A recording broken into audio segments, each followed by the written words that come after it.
السلام علیکم ورحمۃ اللہ۔ علامہ وسیم القادری صاحب بات کر رہے ہیں؟ حضرت میں عبد الرحیم بات کر رہا ہوں سندھ اواڑوں سے۔ حضرت ایک مسئلہ شرعی پوچھنا تھا، پوچھ سکتا ہوں؟ حضرت ایک شخص سے اس پہ الزام ہے کہ وہ ختم نبوت کا منکر ہے، لیکن جب اس تک یہ بات پہنچتی ہے تو وہ اس کی تردید کرتا ہے، کہتا ہے کہ میں ختم نبوت کا منکر نہیں ہوں۔ تو کیا اب بھی ہم اسے ختم نبوت کا منکر سمجھیں گے یا نہیں سمجھیں گے؟ کیا کرنا چاہیے ہمیں؟ نہیں تو اس کے بارے میں یہ بات مشہور کس وجہ سے ہوئی ہے؟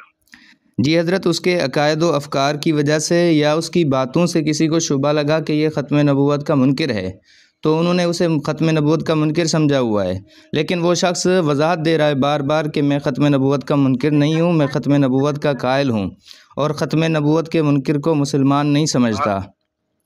جی، تو اب اسے ہم ختم نبوت کا منکر سمجھیں گے یا اس کی وضاحت قبول کریں؟ جی، جن باتوں پر تحفظات ہیں ان پر اس سے وضاحت طلب کر لی جائے کہ یہ باتیں آپ نے کہی ہیں، جی اس کی بھی وضاحت دے دیں۔ جی، اگر وہ اس کی وضاحت دے دیتے ہیں تو پھر یہ ہے کہ لوگوں کو پھر اس کو یہ بات کرنا جائز نہیں ہوگا۔ جی، یعنی اگر وہ وضاحت دے دیتے ہیں ان پر جن باتوں کی وجہ سے اسے ختم نبوت کا منکر سمجھا گیا ہے، تو اس کی وضاحت کو قبول کرنے کے بعد قابل ازالہ ہے، جی جی اگر تو قابل توبہ ہیں کہ ان پر توبہ کرنی چاہیے تو وہ اس پر توبہ کریں، رجوع کی ضرورت ہے رجوع کریں، جی، اور اگر جو ہے وہ اس کا مطلب واضح کر دیتے ہیں تو پھر بھی جو ہے وہ جی ہو سکتا ہے۔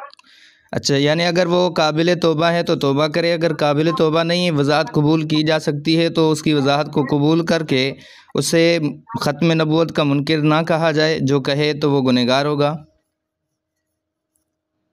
جی بھی اچھا، بڑی مہربانی حضرت۔ اب گزارش یہ ہے کہ مولانا قاسم نانوتوی رحمہ اللہ نے ختم نبوت کی جو وضاحت کی اس پر بعض حضرات کو شبہات ہوئے، تو ان شبہات کا جواب دے دیا گیا، انہوں نے وضاحت بھی کر دی کہ وہ ختم نبوت کے منکر نہیں ہیں۔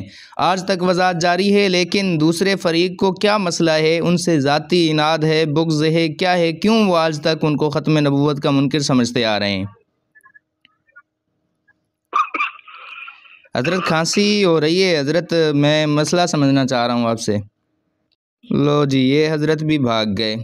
دیکھیں نا، احمد رضا کی ذریت کی یہ عادت رہی ہے، ان کے پاس دلائل نہیں ہیں، ان کے پاس ان کے جو فتاوی جات ہیں ان پر کوئی شرعی دلیل نہیں ہے، بس ان کے مزاج کے خلاف ہے، اسی وجہ سے انہوں نے فتویٰ ٹھوک دیا۔